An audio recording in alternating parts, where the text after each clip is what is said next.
All right. Greetings all, and thank you for choosing to spend your time with us at our third diversity and inclusion session. My name is Victoria Lederer.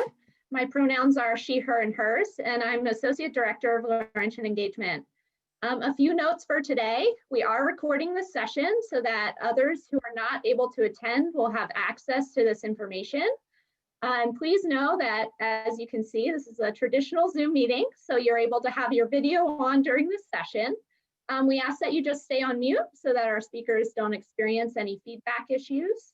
And for questions, please use the blue hand feature, which you can find if you press the participant button to raise your hand at any point during the presentation. We'll then ask you to go off mute for you to be able to ask your question when you're called on. But we can also take any questions through the chat, so feel free at any point. So with that covered, I'd like to introduce Ashlee Downing-Duke and John O'Connor, our speakers for this evening. Both have roles in student activities and leadership and are vocal advocates for the LGBTQIA+ students. In addition, they facilitate allied trainings and dining services, facilities, and security, and are also the leads behind St. Lawrence's faculty and staff LGBTQIA+ group. In this crazy semester, I want to thank you both for all that you do for our campus community and for our students to make sure that they feel both supported and heard. So thank you, Ashlee and John, and thank you, Kimberly, as well, for being here and taking the time to connect with our alumni, parents, and friends in this presentation of building allyship, support, and advocacy for the LGBTQIA+ community. Take it away. Thank you, Victoria. I really appreciate that introduction. So we're going to kind of start real quickly on who we are. As you can see on the slide, my name is Ashlee Downing-Duke. I use she, her, hers as my pronouns, and I'm the Associate Director of Student Activities and Leadership. I am here because since coming to St. Lawrence University, I really felt welcomed and a part of this community, and I wanted to do anything I could in my role to help make sure that every student and faculty and staff also felt really welcomed and part of the Laurentian community. I believe that it's a strong one and a special one, and so I've worked to try to help be inclusive and work to make sure our campus is welcoming for everyone. Hi everyone, John O'Connor, he, him, his pronouns. This is year 6 for me working at St. Lawrence, and similar to Ashlee, when I came, sort of got involved in some of the volunteer opportunities to work on some of this work that wasn't necessarily directly part of my job description, but I've really enjoyed some of the initiatives on campus, especially working with our faculty staff ally group that Victoria mentioned, which is about 115 faculty and staff on campus who self-identify as allies to the LGBTQ community. So we've been on a little bit of a hiatus because of the pandemic and remote work, but we're really active the last couple of years and sort of thinking about what initiatives we could move forward to help make campus more inclusive. So we'll talk about some of those things, but I'm always excited to spend some time talking about this conversation and what we can do to make our campus more inclusive. So thank you for being with us tonight. And we'll ask Kimberly to briefly introduce herself as well. Hi, everybody. I'm Kimberly Flint-Hamilton. I'm the Associate Dean for Diversity and Inclusion. My pronouns are also she, her, and hers. I've been at St. Lawrence for about 4 years. I started in January of 17, so we're about to round the 4th anniversary of me starting here. And as many of you know, who might have come to some of these beforehand, you know, this work is of the utmost importance. I think if we're going to have an educational community that's going to be effective, it has to be diverse and it has to be inclusive. And so that means that this issue and many other issues and identities, you know, need to be in the front of our minds, and we need to work to make sure that all members of our community are valued, that they have an opportunity to thrive and flourish, and that we're attentive to their needs and responsive to their needs. And so I'm very fortunate to have such wonderful colleagues and allies in Ashlee and John and Victoria. And so many others. St. Lawrence is a great community where people really do care about making sure that we all are full participating members of the community. So I'm going to let John and Ashlee take it away. Okay, great. Thank you for that. And I wanted to point out these wonderful pictures are all taken at World Pride Day down in New York City. Was it 2 summers ago now? Things were a little different then, but these are some photos from a wonderful experience that the university allowed us to participate in. So go ahead, John. Yeah, Victoria does get a huge shout out for Laurentian Engagement, helping to coordinate having the St. Lawrence banner in the New York City World Pride Parade for a couple of years now. One of the things that was really cool, Ashlee and I were able to go down and march that year with the St. Lawrence banner with current students and alumni. And the neatest moment of that entire experience was a prospective student for St. Lawrence, who was going to be an incoming first-year student, was there to watch the parade, had no idea St. Lawrence would be there. They saw the St. Lawrence banner and like called out, and we had some alum with us who were sort of like, I can never imagine this sort of like visual support for the LGBTQ community. So really appreciate Laurentian Engagement taking the lead on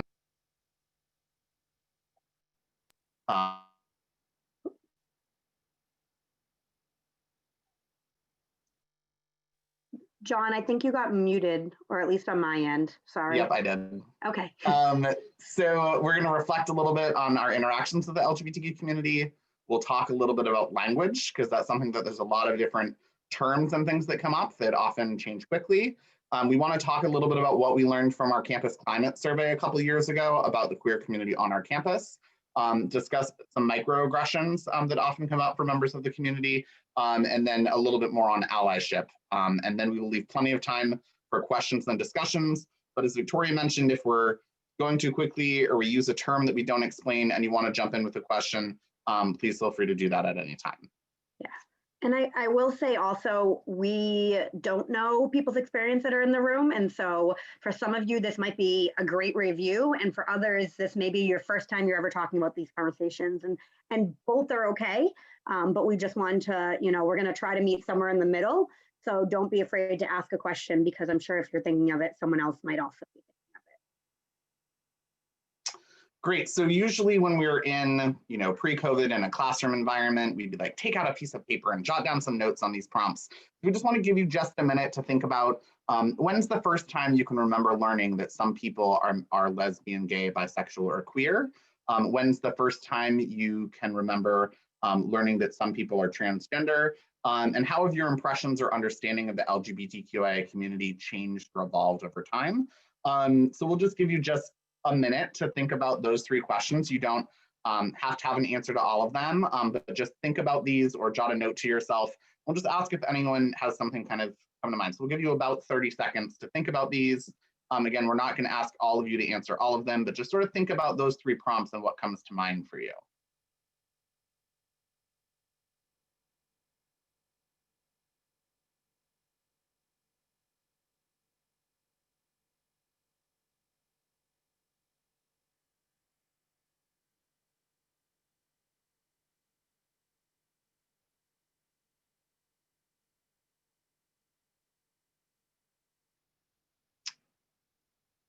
All right, so anyone have something come to mind for one of these for them that's really memorable or you'd be willing to share with the group, or something that's evolved over time? Again, as Victoria mentioned, you can raise your hand and come off mute to chat with us about that, or if you want to put something in the chat, you can do that as well.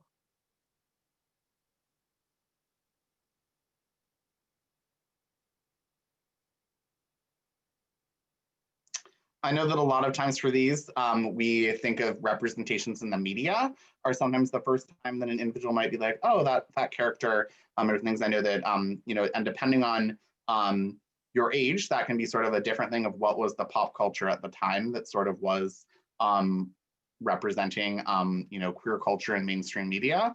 I think one thing that's really interesting is that definitely even in my adult lifetime, that has changed a lot and things have become a lot more visible. So it's definitely interesting to see that. So, and we had someone say, my schoolmate in the 70s was gay, but my group never saw any inequity. Thank you for that. Anyone have any thoughts or reactions to that question that you'd like to share? I think that I would like to point out too that the reason, we'll go into this a little bit, but we separated out the transgender community because oftentimes what we were noticing is that people were it was easier for folks to remember their first time when they interacted with someone that might identify as gay or bisexual, but it was a little harder for people to think through when they experienced or interacted with someone that was transgender. And so I would just think about that for yourself. And oftentimes, not always, but you usually and often people interacted with or remembered their first experience engaging with someone that's part of the LGB part of the community years before engaging with someone that's part of the trans community. And again, that is not always, but often people's experience.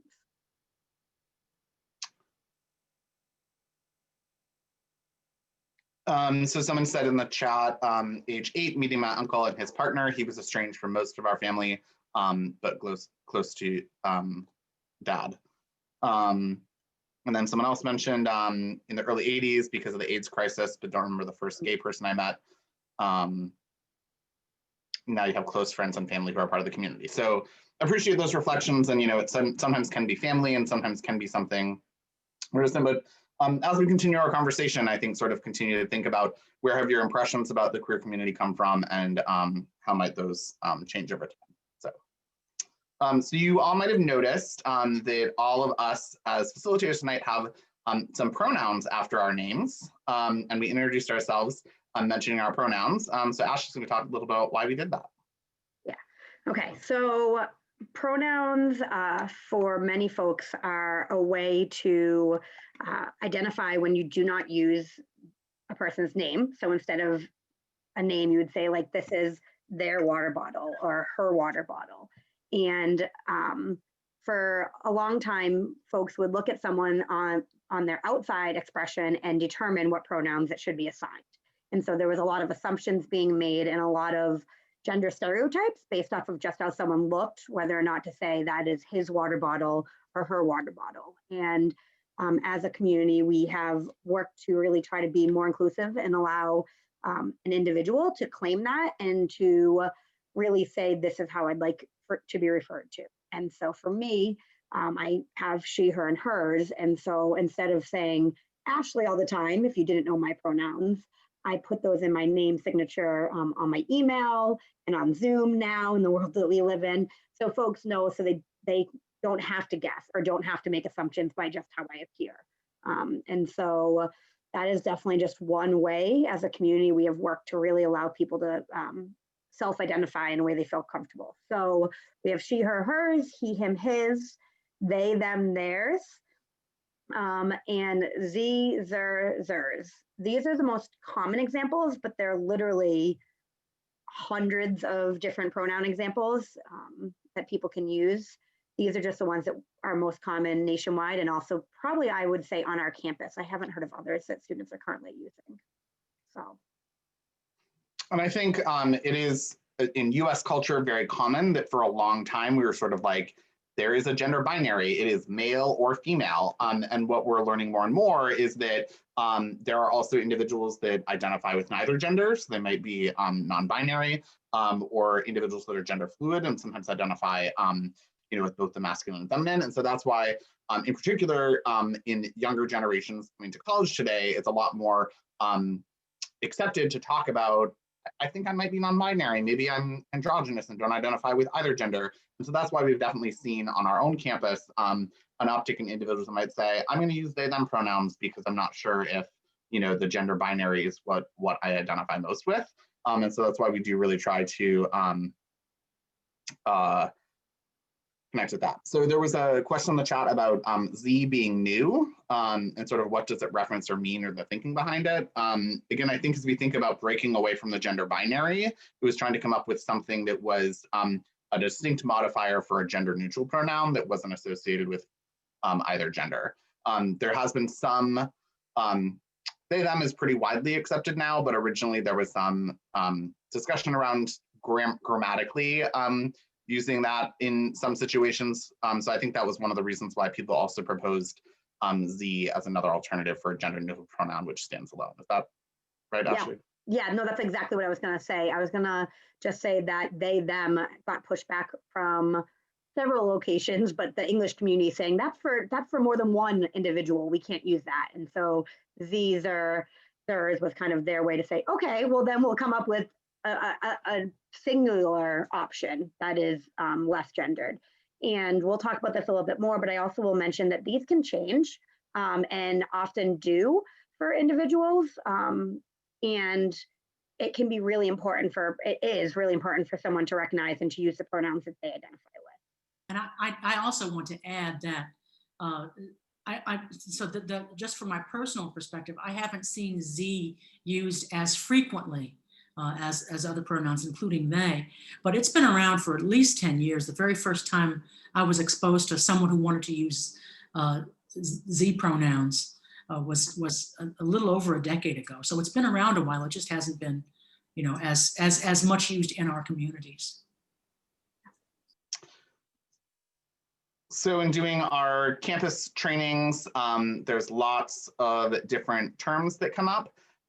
So I'll focus on the left-hand side. You can see our logo at the top. We actually have some post-it notes we give out during our in-person trainings, which haven't happened this year, with this logo at the top, but LGBTQIA, yep, Ashlee has it on hand there, is what we use as the most common acronym.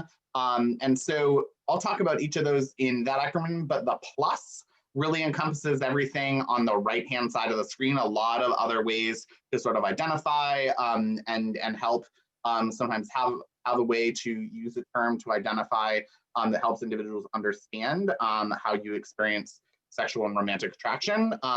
So L for lesbian, typically female identifying individuals attracted to other women. Gay is usually used either as an umbrella term for sort of the gay community, it can be sort of all encompassing, but also often refers to men who are attracted to other men. Bisexual are individuals who are attracted to the both more than one gender. Trans asterisk, we'll talk a little bit more about, but is an umbrella term for a lot of things that fall under the umbrella of the transgender community. Q being queer questioning, we're still having the experience that for many of our students coming to campus, they have not always been in environments where they were able to sort of explore their sexual orientation and be open about their identity. That's true for some of our international students who come from places where there's not the level of acceptance that we might have in the US. So that questioning piece of sort of, I'm in an environment where I can sort of question, what my identity is, we definitely have that on campus. And queer also being an umbrella term. Some individuals might have heard queer used in a negative connotation. It has been used as a put down sometimes, but often in the US has been reclaimed as sort of an umbrella term that has sort of been reclaimed by the community as a positive umbrella term, especially used by individuals to just say, it's great for those who really want a very distinct term for how they identify, but if I identify as something other than heterosexual, sometimes I just want to say I'm queer. And then let people sort of ask me what that means to me, as opposed to having a very specific term. So we definitely see that sometimes too, of just saying, I'm a member of the queer community or identify as queer. Intersex are individuals that might have been born with multiple genitalia. And then the A for asexual, aromantic, and ally.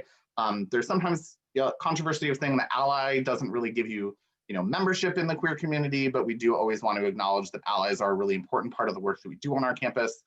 So we always include them there as sort of a reference to mention that. Yeah. And so I would just add to this slide, John kind of went through, there are lots of terms and the terms are forever changing, because if you think about it, is really how one self-identifies both their sexual orientation and their gender identity. And that's so individual to a person that I think as we evolve as a community, more and more words come up to really try to fit a niche that someone might find themselves in. And oftentimes, some of these terms are also around, and I'll show you another slide in a minute, but also around intersectionality.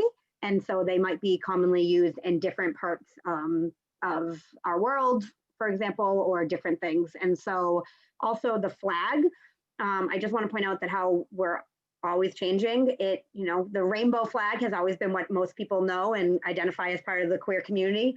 But recently, as recently as 3 years ago, I believe it was the Philadelphia Pride, they added the black and brown stripes to acknowledge how the LGBTQIA community had not always been very inclusive to folks that were queer and people of color. And so they added that to make sure that they were equally represented.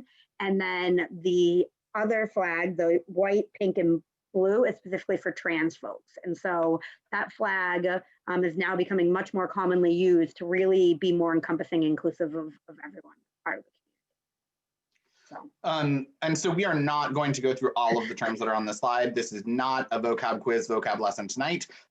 There was one on here when Ashlee and I were preparing. Ashlee was like, I don't remember that one. I Googled it. So Google is your friend if someone uses a term and you don't know it. We don't expect you to remember all of them, but also we have a great speaker, Robin Oakes, that has come to campus and done work. She's an out bisexual woman. And she'll always say, if you ask 100 different, demisexual people, what does it mean to be demisexual? You're going to get 100 different, slightly different answers. So if someone also uses an identity term that you're not familiar with, it's always appropriate to say, I'm not as familiar with that term. Can you tell me what that means to you? So it's also important not to assume that someone is using that in exactly the same way. And, queer has meant, different things to different people. So always appropriate if you don't know what a term means to ask or Google that. So this is specifically more terms that are related to the transgender umbrella. So the trans asterisk, like John mentioned, kind of is for folks that are, it's around gender identity and not sexual orientation. And so these are just different terms that fall more under that category. And I just wanted to point out one that, because I mentioned it, for example, Two-Spirit, that is very common in the Native American culture. And it is, and then there's one or two others that are very specific to like a different type, like a different subset of the culture. And so, but there's lots of different words on here, many that you've probably heard of and others that you've not, some that are more commonly accepted and some that are a little outdated. So transvestites, even male to female or female to male. I don't tend to hear that as much. And maybe in the medical community, it's more, I'm a trans male, a trans man, or a trans woman, but it's all, again, personal preferences. So these are anyone who does not, any individual who crosses over or challenges society's traditions and gender roles. And they can do that through lots of different ways. They can do that with how they dress and how they appear. They can do that medically. They can do that in the terms that they use and how they ask people to identify them. Any of those folks would be part of the trans community. And this presentation comes at a really important time because actually tomorrow is an annual observance for Transgender Day of Remembrance, and it honors the lives of transgender people who have lost their lives through violence. And so as of November 17th, so just 2 days ago? Yeah, 2 days ago, we've lost 32 transgender individuals. Many of them were individuals of color, many of them were trans women, but 32 folks from January 1st until 2 days ago. So just ask that you all kind of take a moment of silence for these folks that lost their lives for just being who they truly felt they were.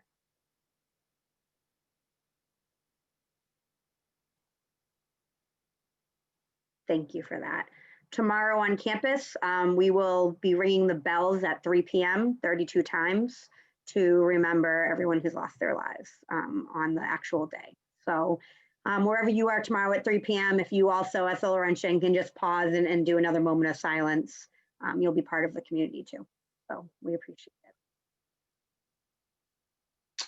So we've talked about a lot of different vocabulary about, sexual orientation or romantic orientation, gender identity, gender expression, being trans or cis. So this Gender Unicorn is one of our favorite sort of tools to help clarify a little bit ways to think about sort of all the intersections of how gender identity and expression connect with biological sex and then physical and emotional attraction.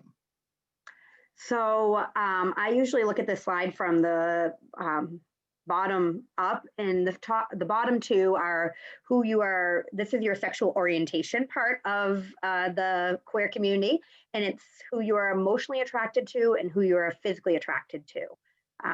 The gender unicorn used to be the genderbread, and then there was a genderbread 2.0, and now they have the gender unicorn, which I love because there's no gender specified for a unicorn. And when they created the gender unicorn, they added the second heart. And the best example I can give for folks to understand why that is, for example, how many times have you seen someone on television or walking by you and be like, they're really good looking, or wow, and they catch your eye? But that doesn't mean that they're someone you want to date or bring home to your family, or for those reasons. So you might physically be attracted to them, they might catch your eye, but emotionally not interested. Or on the opposite extreme, I find intelligence really attractive, and so there might be someone that a professor or something that you find super attractive because emotionally they find those qualities, but physically there isn't that chemistry. So those have been broken up for that reason. The next is sex assigned at birth. So this is when we talked about the intersex community.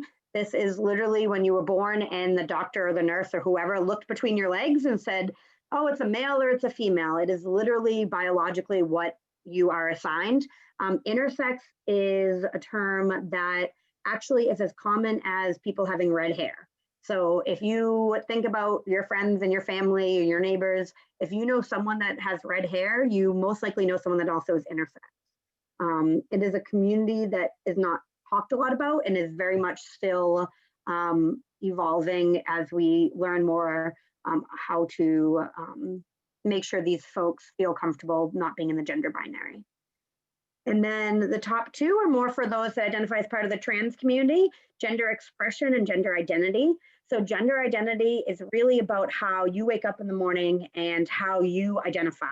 It is what you feel like is in your heart and who you are. And then your expression may or may not match that. That is what you outwardly, how you outwardly appear to others, whether or not you have long hair or short hair, whether or not you wear earrings, you decide to put makeup on, all those different things that allow you to present in society's views as more feminine or more masculine. And I do say in society's views because gender is very much society constructed. For example, the color pink, it used to be a very masculine color and then became a very extreme feminine color. And now it's okay, now real men wear pink. And so I don't know where it stands anymore, but that's forever changing. And so, and it's also where you're located, right? So the fashion sense for what works in the North Country versus New York City may look very differently. And so, yeah, gender expression is kind of how you present yourself, and that may not match your gender identity for financial reasons. Maybe you can't afford to change your appearance for safety reasons. For a variety of reasons, professionalism, maybe the way you feel, you don't feel like you can present and show up to where your place of work is. Yeah, and I always say it's really interesting working on a college campus because I think especially our current generation of college students is a little bit more comfortable playing with that gender expression, which doesn't necessarily mean anything about their sexual orientation. So in a normal year without COVID, I work Spring Fest, and at Spring Fest, everybody wears body glitter. And there was probably a time not too long ago where that was a much more feminine thing. But everyone's body glitter. And then I also think the important thing to note is that for some individuals that physical and emotional attraction isn't always the same. So some people might not experience any physical attraction and be asexual, or might only experience romantic attraction and be aromantic. And that could be different for different combinations of genders. So it's just important to recognize that these are all arrows because it really is a continuum, and each individual might sort of have a unique combination if they were thinking about where they fall on the gender unicorn. Yeah, thank you, John, for pointing that out, that they don't always align, just like gender identity and gender expression don't always align. And so we interact with our students, but we also do surveys. So I wanted to talk for a little bit about what our climate survey told us. So Kimberly, I was going to ask you just to tell us a little bit about what the climate survey was. So some of you may have heard me talk about this before in other forums like this. Back in spring of 2018, the University Diversity Committee launched a campus climate survey for diversity and inclusion. And it was distributed to faculty, staff, and students. And the community had 4 weeks to submit their responses to questions that asked to what degree did they feel included in the campus community. The idea, and they were asked to indicate various demographic identifiers. So identify yourself with respect to gender, identify yourself with respect to race, ethnicity, with respect to a variety of other identities as well. And so at the end of that survey, we had a very strong response rate. And when we actually collected the data, we were able to determine what groups felt most included on the campus and what groups felt least included on the campus. And this extended to people who identified as either who self-identified as either heterosexual or not heterosexual. We provided a wide variety of identifiers with respect to sexual identity and orientation, including lesbian, gay, bisexual, transgender, asexual, and so on. But we found that those who identified something other than heterosexual, the numbers were relatively small. So we ended up collapsing them into one large group, other than heterosexual or other sexual orientation. And the data that we found was really interesting. And this is the only way that we could collect it as well. We don't collect information on people's sexual orientation or identity, for example, when students come into the university. We don't ask them any questions about that. So asking folks to self-identify really gives us some really interesting data. And what we found was among students, 83% of the respondents indicated that they were heterosexual, and 17% indicated that they were something other than heterosexual. That's really interesting data. That's a significant proportion of our undergraduate population. For faculty, the number were very similar. 80% indicated they were heterosexual, and 20% indicated other than heterosexual.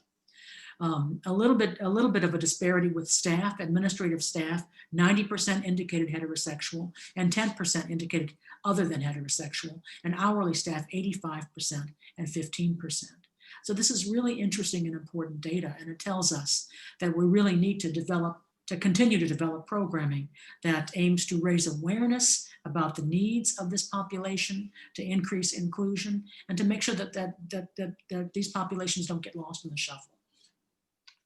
And so I will note, you'll see at the top, we had men and women as the identifiers for the gender of individuals taking the survey. And we did have some individuals that identified as non-binary or transgender, but unfortunately, the numbers were small enough that when doing surveying, if you have too small of a sample that you can separate out, you can start to sort of see what specific people, or might be able to tell what specific people said. Just want to acknowledge that though it only shows the gender binary here, we did include data from those that identified as non-binary. So as Kimberly said, we do have a significant population across students, faculty, and staff that identify as other than heterosexual. We also asked individuals about having heard often or very often insensitive or disparaging remarks about people.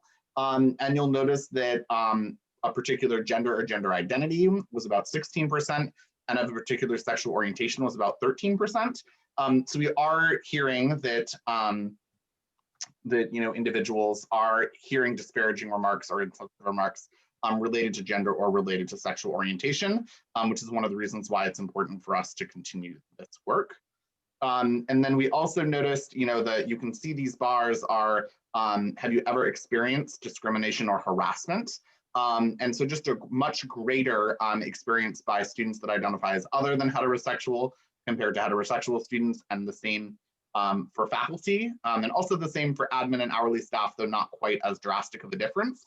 So again, that really sort of raises for us sort of a heightened awareness that it is really important for us to continue to think about how do we raise awareness about this community on campus and help raise people's awareness about those things. And one of the most common forms that individuals experience that discrimination or harassment or hear disparaging remarks is in the form of microaggressions.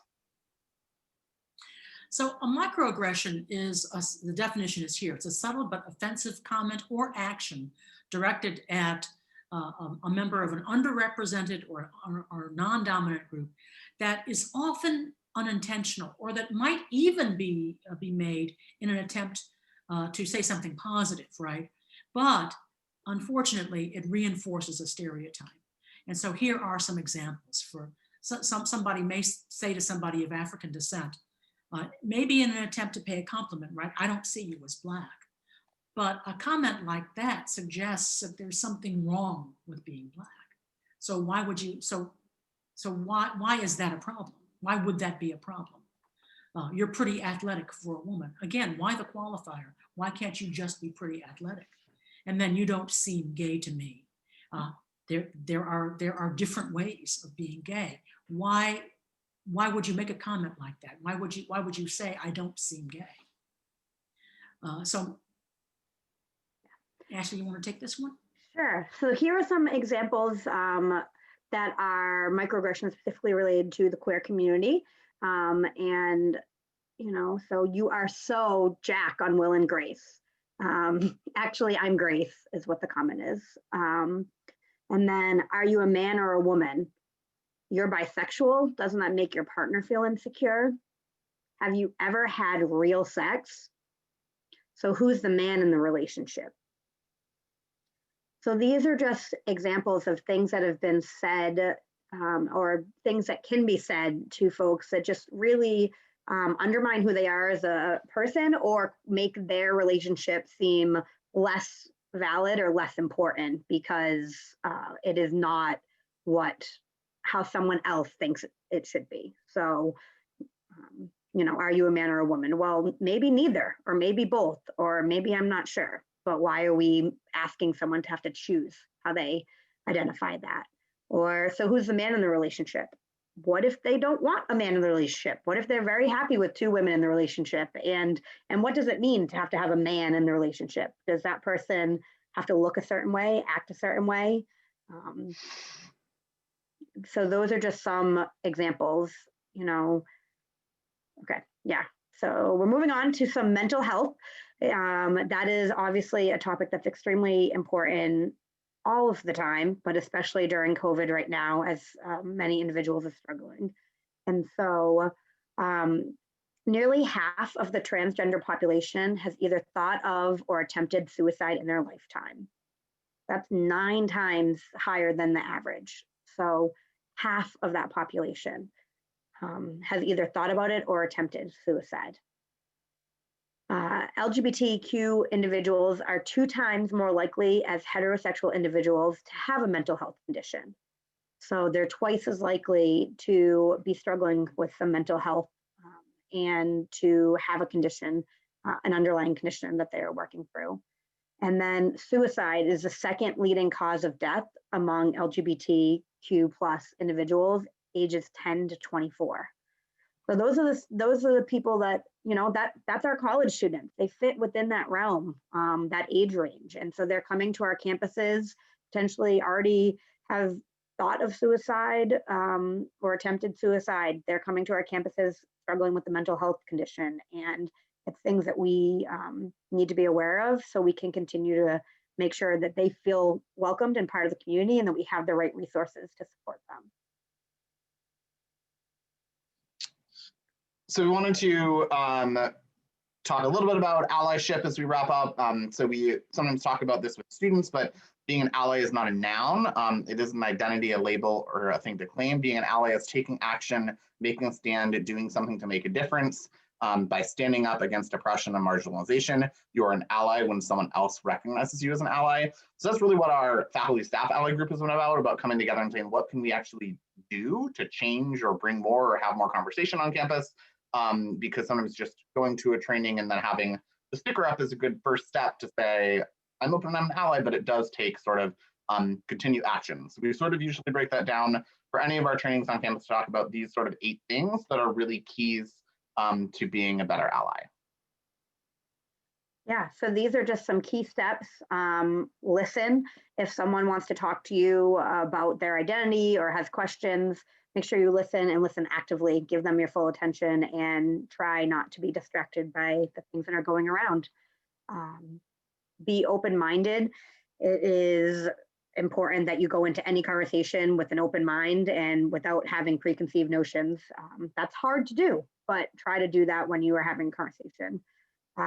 Check your own privilege. We all have our own areas of privilege, and so you need to be aware of where yours are and how that could influence the conversations you're having or not having, or how people are perceiving you as well. Educate yourself. That goes to what John was just talking about. It is great to go to that one training and to have that sticker, but unless you are paying attention to what is going on in the news, or being aware of the holidays that are for the queer community, or paying attention to important milestones, you can't really call yourself an ally. John, you want to finish up the last ones? Yeah, so we always encourage individuals not to make assumptions, but about sexuality or gender. Again, going back to that sort of, we've been taught by society to think certain things about the gender binary, but that's not always true anymore. Confront your own areas of prejudice. If there's something that you think you might have grown up thinking about a certain way, that sometimes you need to sort of spend some time thinking about that or reading about it, but just being aware that we all have areas of prejudice based on our prior experience, and we need to do sometimes intentional work to undo those. And kind of ask everyone about names and pronouns. We've seen it happen that, just the person who's kind of dressed androgynously, and you're kind of like, do we ask them their pronouns? But either ask everybody pronouns or ask no one pronouns, but don't sort of single people out to ask their pronouns. And I often go with, it sort of creates space to have pronouns. You offer your own pronouns. So if you just get in the habit of that, it often at least indicates to someone who might have pronouns that don't fall into the gender binary, like, oh, this person at least understands why it's important to disclose pronouns. So often just getting in the habit of sharing your own pronouns can help create space for that.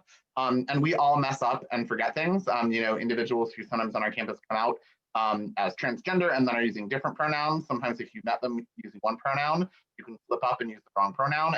And any other thing that you made an assumption you didn't realize, it's always just important to apologize and let the individual know that you will try to do better. So I think that's a really important component to not, just because you mess up once doesn't mean that you should stop trying to be an ally or stop doing this work, but just apologize sincerely and be able to move forward is really important, and learn from the thing you had to apologize from.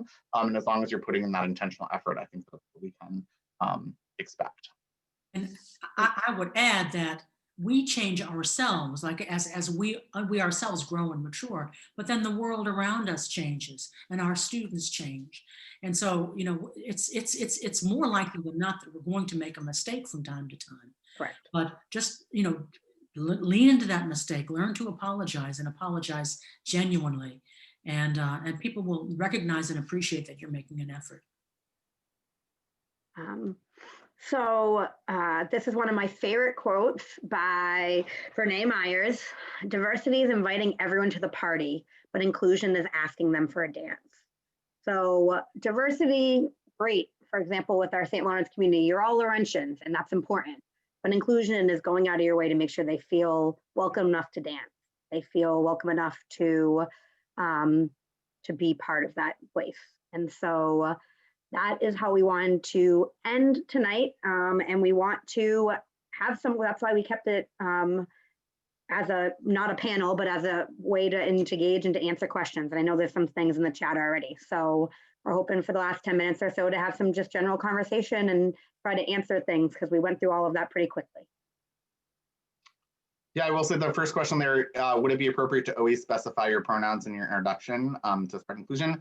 Yes, absolutely. I think what you find from that is people who have no idea why you're sharing your pronouns then might come up to you afterwards and be like, why did you say your pronouns? And that's an opportunity just to sort of spread information and say, oh, this is why, because not everyone uses, the pronouns you might assume. So I try to send a message that's important. And so in on-campus things, Ashlee and I typically do use pronouns. We often we'll forget, and then Ashlee will do it and I'll be reminded, or I'll do it and Ashlee will be reminded. So we do always try to share our pronouns. And also, if you're not familiar, you can, on Zoom, click the 3 dots by your own picture and click rename, and you can add your pronouns to your name on Zoom meetings. So that's something that as we're in this virtual world is also good just to sort of put that out there as well, but again, can spark conversation and help raise awareness about why we need to be mindful about pronouns. Yeah, and someone also mentioned that it can be challenging for sure if you don't know, and it's definitely a mistake I've made. I think John mentioned I had a student that I was really close to, and they changed their pronouns. I actually worked with them to help get all their things changed on campus, and then referred to them by not only the wrong pronouns, but by the wrong name. And I was horrified at myself because I'm the champion on campus and I do all this, but you make a mistake and you apologize and you just try to do better. And so just by even being here tonight and having these conversations, it's, and I would say to challenge yourself is to not assume anyone's pronouns just because they look a certain way, because that may not be how they identify. And I'd like to add also that students know the difference between individuals who are trying to learn something new and do the right thing and respect them and their identities, and alternatively, people who just want to put you in a box that they're comfortable with. Yeah. And so, on the one hand, if you make a mistake and apologize and try to do better next time, even if you make a mistake a second time, right? They'll recognize that this is hard, that change is hard. And most of them will be very respectful and very patient. But then there are some individuals who just, refuse to accept that you have different pronouns or you want to be called by a different name. And it's students are savvy enough to know the difference. I also will go now. We did have one question that was submitted in advance that was about how we can work on the sort of the town-gown relationship between students and the local community. So I'll speak to that briefly, just about sort of LGBTQ community.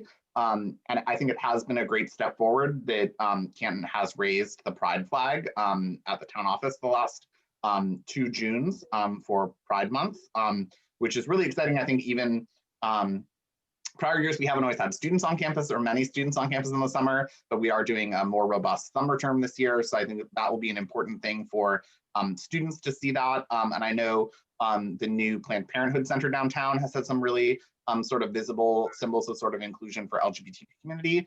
So I think encouraging people to, continue to think about where symbols are important. And so sometimes yes, we need to go further than just putting up a flag or putting out a sign, but when there are opportunities to do that, I think that is really important.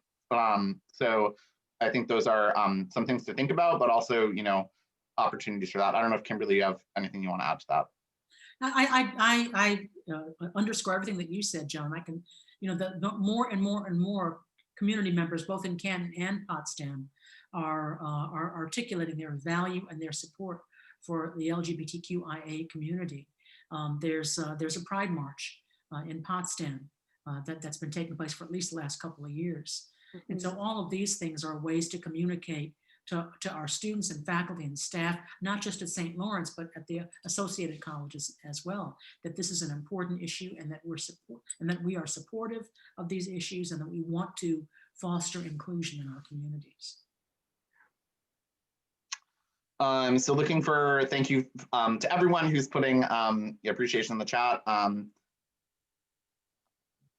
Yes, education and training of law enforcement is definitely something to keep thinking about. Yeah. I will say that this was probably 3 years ago now, but with my other hat, when I'm doing the volunteer service and community engagement, we actually had a training for community partners that we worked with through the CBL office or my office, and had a lot of local individuals come in and have a conversation about diversity and inclusion. And we talked about international students. Actually, it's going to be 4 years for you, Kimberly. So it must have been 4 years ago because it was right before you got here.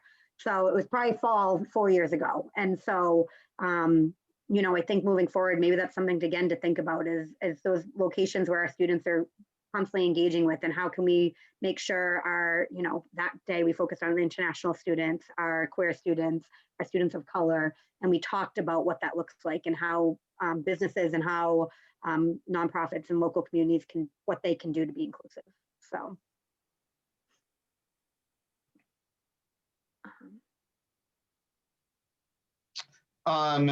So I see Peter asked a question there about challenges with the community given COVID and how they're being addressed. And I think one of the things that has been really challenging this year is that we're not able to have a lot of our traditional programs that sort of help, especially new students, connect with individuals that sort of have like interests.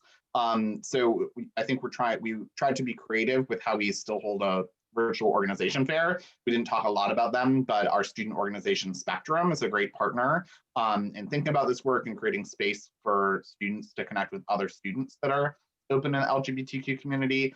And they were still able to do some programs this year for National Coming Out Day around mid-October. They still did socially distanced. They have a traditional Coming Out Day coffee house where they have a couple of students, faculty, and staff share their coming out stories and how they came to a place to be comfortable to be out about their queer identity. So they were still able to do that and have held some virtual programs as well. I think one of the things when Ashlee talked about those mental health statistics, for us, it was really important to get the 24-hour counseling hotline that we now have live for all students.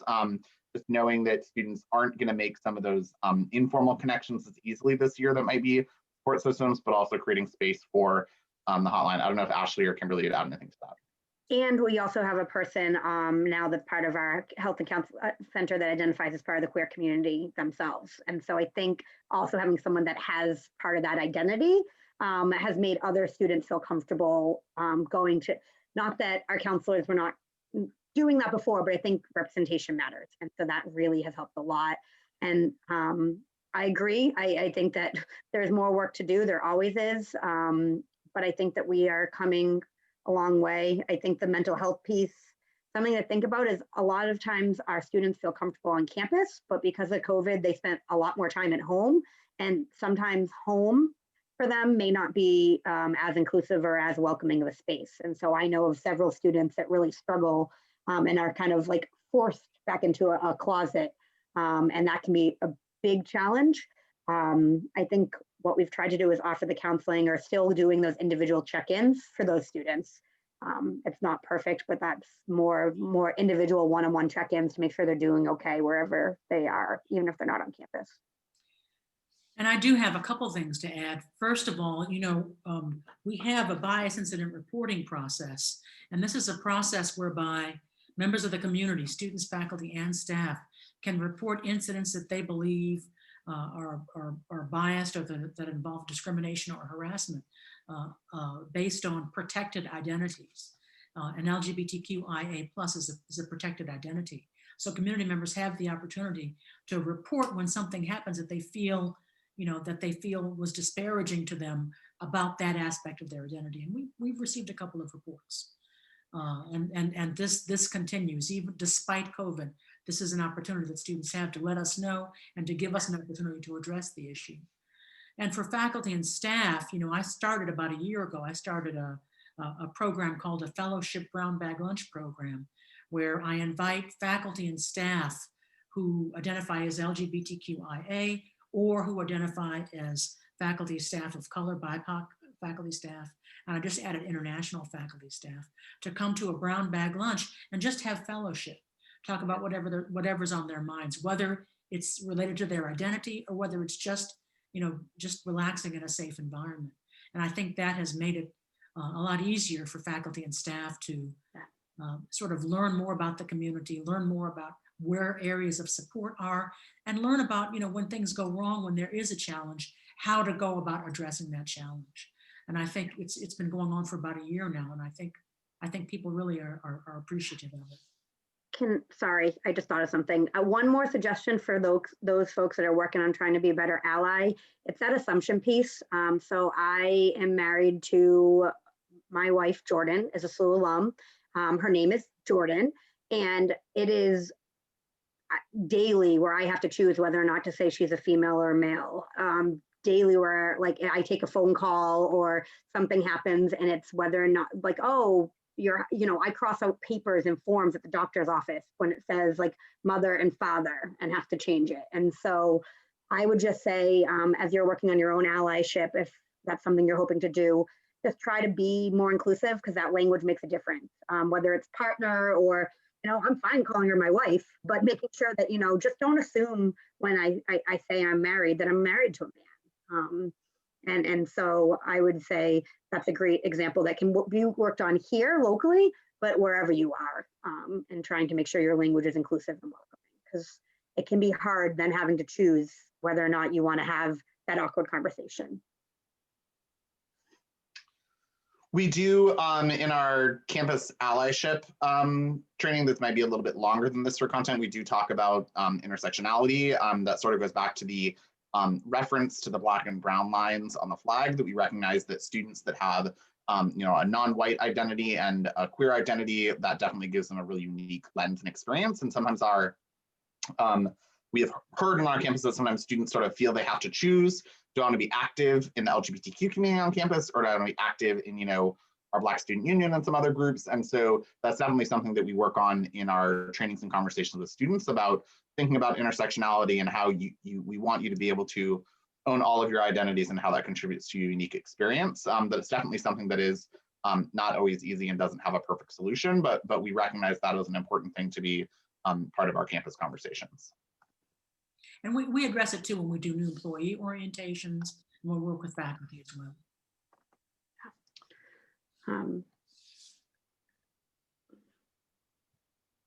Thank you. Thank you, Marianne. Yeah, these are great questions, and I know that I will speak for myself. I don't want to speak for anyone else. If there's questions that you didn't necessarily feel comfortable with asking on this platform, or that come to you later on tonight, if you're like myself at like 2 a.m., you'd be like, oh, because that's, when I can't sleep. So feel free to reach out to Victoria, and she can connect you with me, Kimberly, or John. We don't expect you to have all the answers in an hour, or if you do, the answers are changing. So don't be afraid to ever reach back out and have follow-up conversations. And I just want to say that this is a deep and complicated topic. All of these topics are, and we always plan these to be about half the time, or maybe a little more than half the time of delivering content, and then whatever's remaining for Q&A. But 35-40 minutes is just not enough time to cover everything in any depth, and we know that, and we know that you know that too. But if there is something that you really want to have a conversation about, just feel free to reach out to any of us, and we'll be happy to have that conversation with you.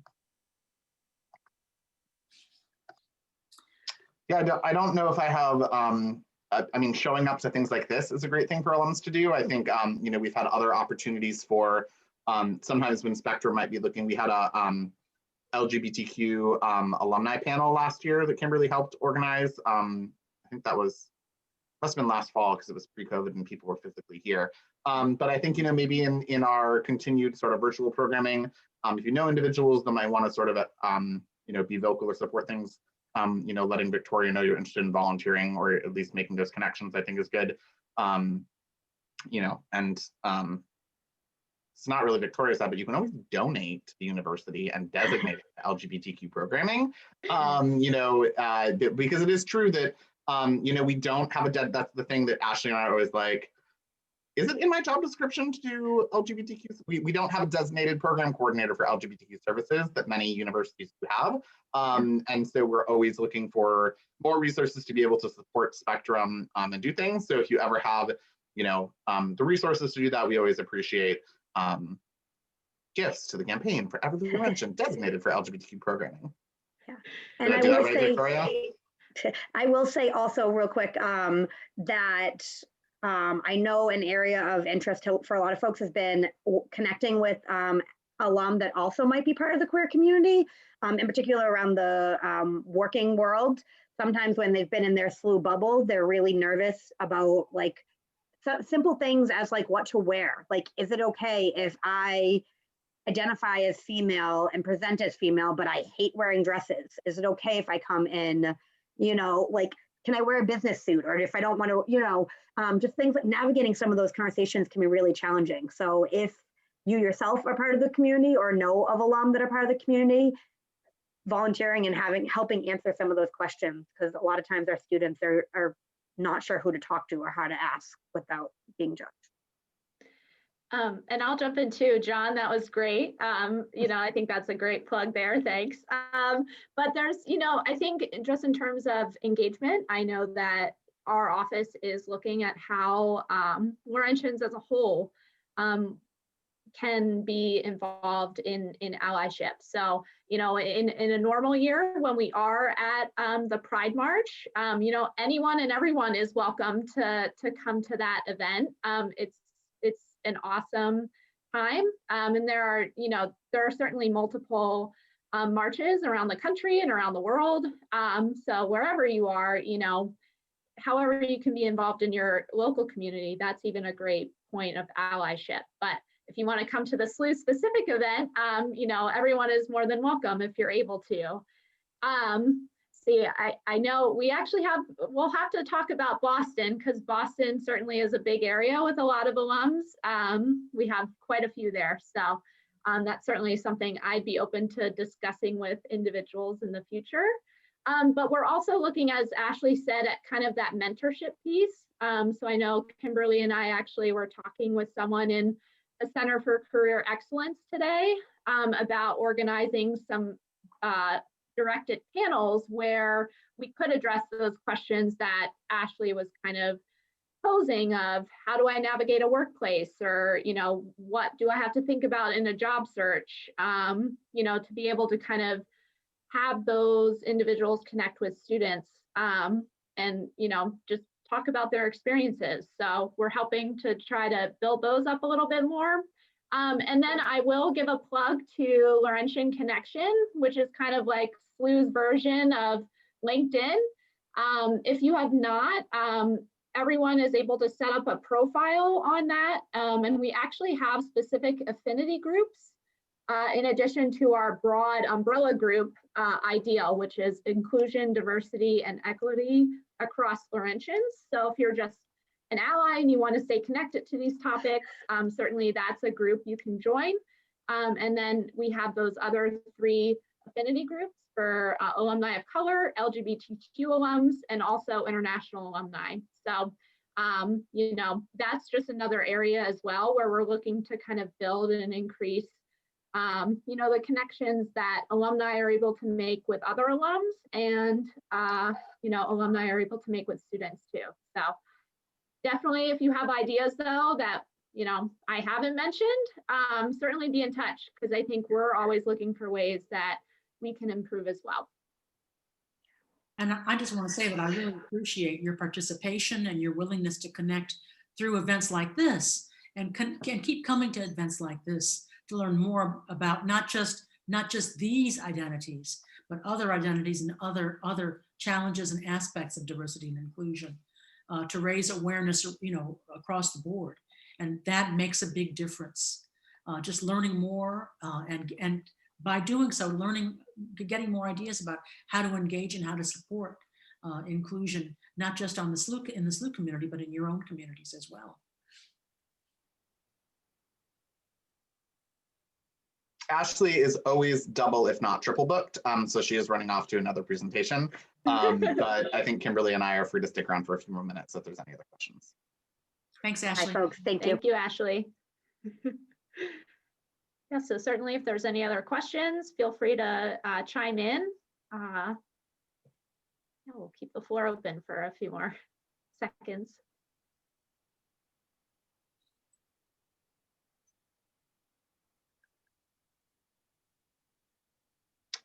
Yes, there's always lots to think about, and we don't expect you to sort of absorb all of it in this short time, but you know, we appreciate you coming and starting to think about these things and joining our conversation. Absolutely. So yeah, I think with the questions winding down, we, again, you know, we really value the time that you were able to take out of your evening and join us today. And I want to give a special thank you to John and Kimberly for engaging with us in these topics, and just a wonderful presentation. So with that, just as we were saying, if you have any questions, any suggestions, any feedback, certainly let us know.